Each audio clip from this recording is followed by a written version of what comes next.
You are looking at Julian's pronunciation guide, where we look at how to pronounce better some of the most mispronounced words in the world, like this other curious word. But how do you say what you're looking for today? Let's learn how to pronounce these.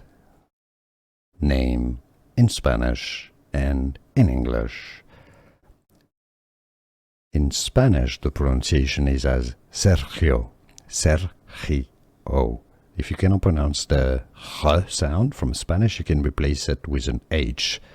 Sergio, Sergio. Now in Italian, it's said as Sergio, Sergio. The spelling is exactly the same, so that's why it can be a bit confusing. Sergio, that would be Italian, but in English, in Spanish, Sergio. Or if you cannot pronounce Spanish very well, you can say Sergio, Sergio, rather than Sergio, okay, because that would be Italian. Did you get this? Let me know in the comments. Here are more videos on how to pronounce more confusing words and names too many mispronounced. Like this video if you found it useful. I appreciate your support. I'll see you soon and thanks for watching.